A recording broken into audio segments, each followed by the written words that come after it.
को एक बात बताइए, अगर मैं 10 रुपये कमाता हूँ तो अगर 5 आपको खिलाता हूँ तो आप किसके गुण गाएंगे? पी के पास कोई ऐसी वॉशिंग मशीन है, ऐसा डिटर्जेंट है कि जिसमें डालोगे तो वो चाहे कितना भी गुनहगार हो, कितना भी करप्ट हो, कितना भी जालिम हो, वो साफ होके वहाँ से निकलेगा। लेकिन पार्टी का दामन पकड़ो चाहे ना पकड़ो, लेकिन लोगों के साथ चाना बिछाना खड़े होने की हिम्मत रखो।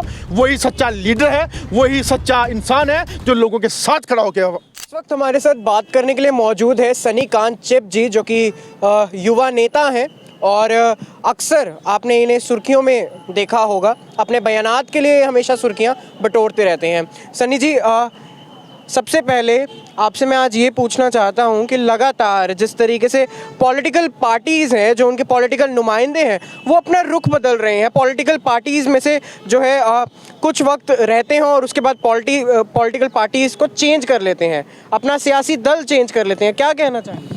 देखिए प्रशांत जी, मैं एक चीज़ बोलना चाहता हूँ आपको। काफ़ी पॉलिटिकल लीडर जो हैं एक पार्टी से दूसरी पार्टी में जाते हैं या अपनी पार्टी छोड़ते हैं तो दूसरी पार्टी का दामन पकड़ते हैं। देखिए, मैं किसी का कोई निजी मामला हो उस पार्टी के अंदर, उसमें मैं इंटरफेयर नहीं करना चाहता। कुछ लीडर जो हैं अपनी सियासत के लिए, अपनी कुर्सी के लिए, अपने फ़ायदे के लिए जो पार्टी को चेंज करते हैं, वो तो सरासर गलत लीडर है, वो अच्छे लीडर नहीं है। देखिए, जो अपने लोगों के लिए, अपने लोगों की आवाज़ के लिए, जो अपने लोगों के हक के लिए अगर पार्टी को उनको छोड़ना पड़े तो वो एक सच्चा और ईमानदार लीडर है। जो अपने लोगों की दबी हुई आवाज़ को उठाने के लिए उस पार्टी के अंदर अगर आगाज़ का ऐलान करता है तो वो पार्टी अगर उसकी आवाज़ बनने के लिए उसको रोकती है तो वो पार्टी को छोड़ना जायज़ है और वो नेक लीडर है। लेकिन पार्टियां जो है लोगों को गुमराह करती हैं, लोगों के साथ कहाँ पे कैसे खड़े होना, कैसे उनकी आवाज़ उठानी है, ये कभी भी अच्छे तरीके से डिसाइड नहीं करती। चंद लीडरानों की वजह से, चंद उनके मेंबर की वजह से जो है अच्छे अच्छे लीडरों को जो है पार्टी से इस्तीफा देना पड़ता है। ये सच और सच्चाई है। जो पार्टी लोगों के लिए, लोगों के प्रति, पार्टी के अंदर लीडर इकट्ठे होके, एकजुट होके जो लोगों की आवाज़ उठाते हैं, वो सच्चे लीडर होते हैं, वो सच्ची पार्टी होती है। लेकिन जम्मू कश्मीर के अंदर तो ऐसा बन चुका है, मजाक, खेल, मंदारी का जो है, जैसे नोटंकी वाली जो चीज़ है वो जम्मू कश्मीर में बन चुकी है। अरे जिसने लोगों की आवाज़ उठानी है बिना पार्टी के भी उठा सकता है।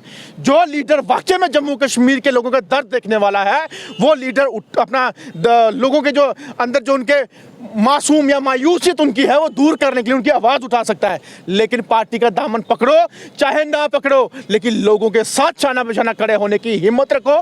वही सच्चा लीडर है, वही सच्चा इंसान है जो लोगों के साथ खड़ा होकर बात करे। सुनिए जी, मैं यहाँ पर ना एक प्रश्न है जो मेरे जहन में बार बार आता है।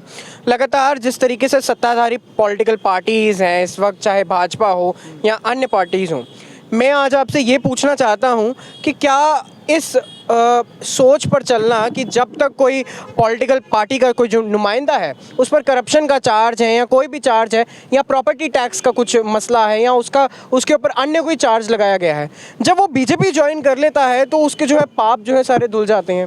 किस नज़र से देखना चाहेंगे? बेसिकली एक चीज़ बोलूँ प्रशांत जी आपको मैं, बीजेपी के पास कोई ऐसी वॉशिंग मशीन है, ऐसा डिटर्जेंट है कि जिसमें डालोगे तो वो चाहे कितना भी गुनहगार हो, कितना भी करप्ट हो, कितना भी जालिम हो, वो साफ होके वहाँ से निकलेगा। जैसे कि हिंदुस्तानी सिर्फ बीजेपी में है, बाकी सारे देशद्रोही हैं।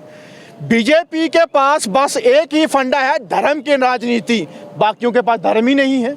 और बीजेपी ने किया क्या, धर्म को लेके, धर्म के आड़ में लोगों को बेवकूफ़ बनाया, गुमराह बनाया बीजेपी के पार्टी ने।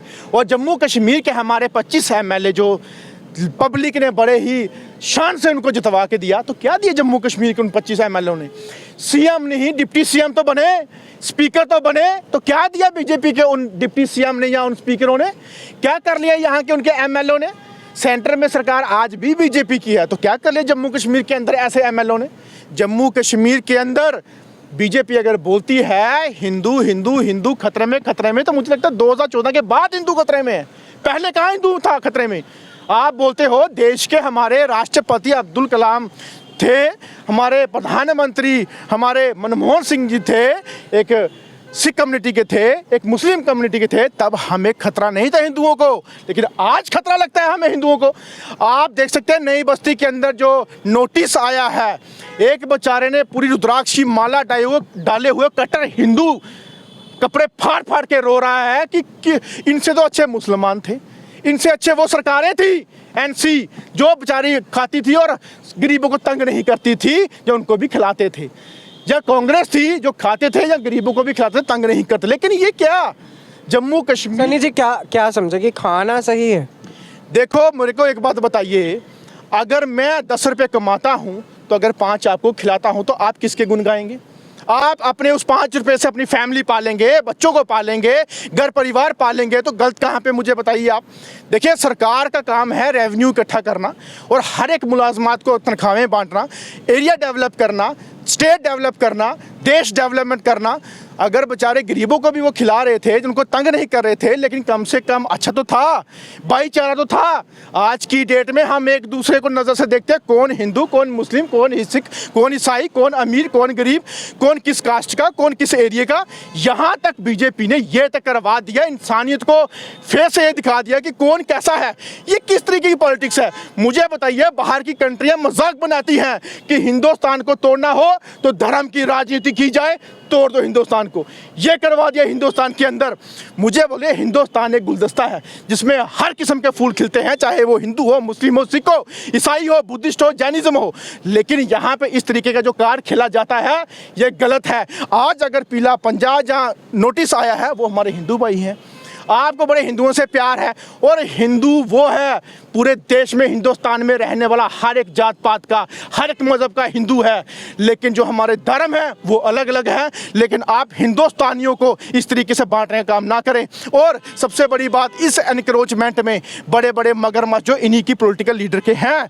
अगर मुझे बताइए इनकी सरकारें रही, पहले लोग रहे, तो आज ज़मीनें इनके नाम पे कैसे निकल रही हैं। इन्होंने धांधली की तो आज हमारे गरीबों पे भी नौबत आ गई। आगे इन्होंने धांधली नहीं की। भाजपा के वरिष्ठ नेताओं से हमने इस बारे में बात की थी तो उन्होंने 2 टूक में कहा था कि हमने अपनी पार्टी से जो लोग जो हैं, जो बड़े बड़े मगरमच्छ जिनका आप नाम ले रहे हैं, या जो इन्वॉल्व हैं लैंड एनक्रोचमेंट मामले में, जिनकी अपनी प्रॉपर्टीज़ हैं, निजी प्रॉपर्टीज़, उन्हें 2 टूक में कह दिया गया है और बहुत जल्द या तो वो पार्टी छोड़ेंगे या अपनी जो है प्रॉपर्टीज़ छोड़ेंगे। देखिए करनी और कथनी में बहुत फ़र्क है। जैसे कि बोला गया 5 मरले 10 मरले आप किसी गरीब को नहीं छेड़ा जाएगा, लेकिन लिखित में आज तक नहीं है। देखिए वो तो ये भी कह देंगे कि हमारा कोई भी पार्टी के अंदर गुनहगार होगा उसको हम निकाल बाहर फेंकेंगे। किसको निकालेंगे आपको वक्त बताएगा, और आपके चैनल के माध्यम से बोलता हूँ जिस दिन निकालेंगे उस दिन हमें पूछना किस किस के कहाँ पे मकान और किस किस एरिया में ज़मीन हड़पी है, ये आपको आने वाले टाइम में पता चल जाएगा। और लेकिन चलेगा भी कैसे, अगर ना भी चले CBI इनकी, क्राइम ब्रांच इनकी, इनका ED डिपार्टमेंट इनका, इंक्वायरी वाली NIA टीम इनकी, तो मुझे बताइए तो बताएंगे किसका अपना। सनी जी दो वाक़यात हैं यहाँ पे, आप बताइए सही या झूठ। पहली ये कि भाजपा की नीतियाँ जम्मू कश्मीर के लिए दूरदर्शी हैं, क्या है या झूठ? क्या है भाजपा की नीतियाँ? भाजपा की जो नीतियाँ हैं वो जम्मू कश्मीर के लिए दूरदर्शी हैं, सही या झूठ? झूठ है। क्यों? बिल्कुल। मुझे बताइए इनकी जो नीतियाँ हैं सही कहाँ से है, मुझे बताइए आप। अगर इन्होंने, देखिए मेरी बात सुनिए, दूरदर्शी सिर्फ एक होता है मंगेरी लाल के हसीन सपने, बीजेपी के अंदर वो दिखाया जाता है। बीजेपी के अंदर यह बताया जाता है कि हम सब कुछ कर देंगे। आप मुझे बताइए जम्मू कश्मीर के अंदर आज के डेट में बीजेपी का ऑफिस जो है, मुझे लगता है कि रघुनाथ मंदिर से बढ़कर बन गया है।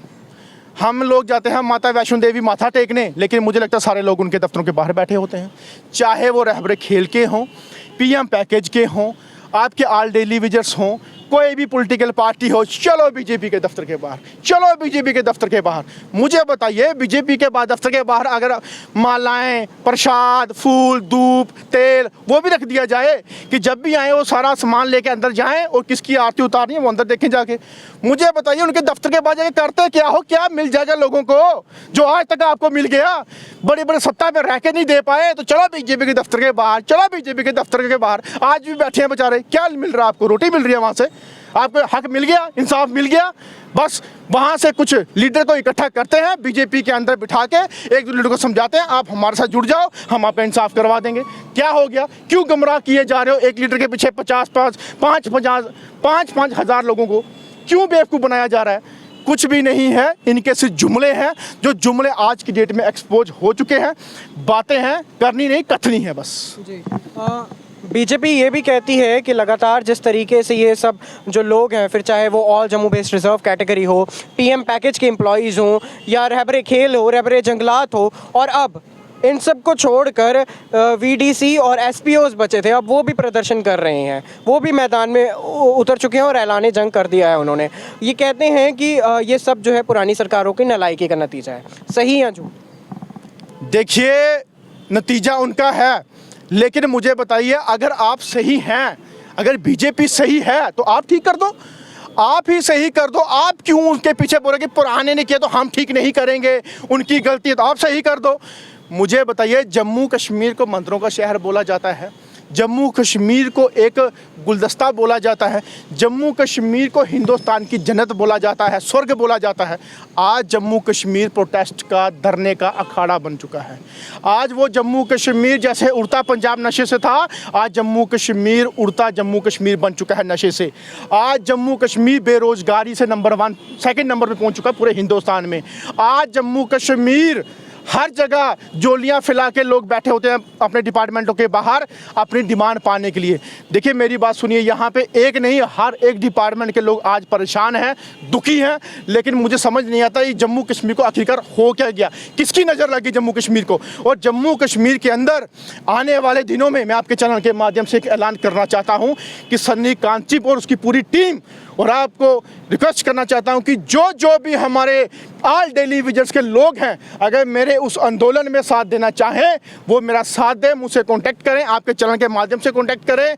और मैं एक चीज़ बोलना चाहता हूं कि उस आंदोलन में हमारा जिस दिन वो आंदोलन शुरू होगा, जल्द ही उस आंदोलन जम्मू से लेकर दिल्ली तक वो आवाज़ गूंजेगी, और दिल्ली में जाके हम रुकेंगे, और प्रधानमंत्री ऑफिस, जहां हमारे होम मंत्री ऑफिस के बाहर जाके वो धरना बैठेगा, हम तब तक वहां से नहीं उठेंगे जब तक हमारे डेली विजर्स का इंसाफ नहीं होगा।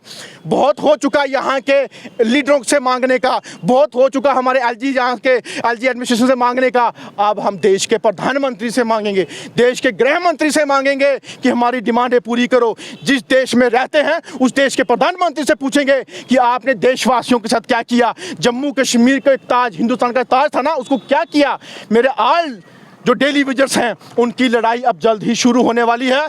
वो लड़ाई, वो आंदोलन, एक नौजवान जो मैं सन्नी कांचीप शुरू करने वाला हूं, जो मेरे नौजवान शूरवीर मेरे भाई मेरा साथ देना चाहें अपने जम्मू कश्मीर के लोगों की आवाज़ के लिए, मेरा साथ दें, और जल्द से जल्द इसकी डिमांड जो है वो पूरी करवाने में मेरा जो है मुकम्मल साथ दें। और आल जो हमारे अपना कश्मीर बेस्ड जो कैटेगरी वाले जो लोग हैं, डोगरा वाले, उनकी डिमांड भी जल्द से जल्द पूरा करवाने का हम वादा करते हैं। चलिए, तो आप देख सकते हैं सन्नी जी के जो बयान हैं वो लगातार हमेशा की तरह बड़े हैं। तो देखते हैं कि इनके ये बयान कहाँ तक इन्हें जो है सफलता देते हैं। आप ऐसी ही तमाम अपडेट्स के लिए हमारे साथ बने रहिए। मैं हूँ प्रशांत सरीन, खालसा एक्सप्रेस।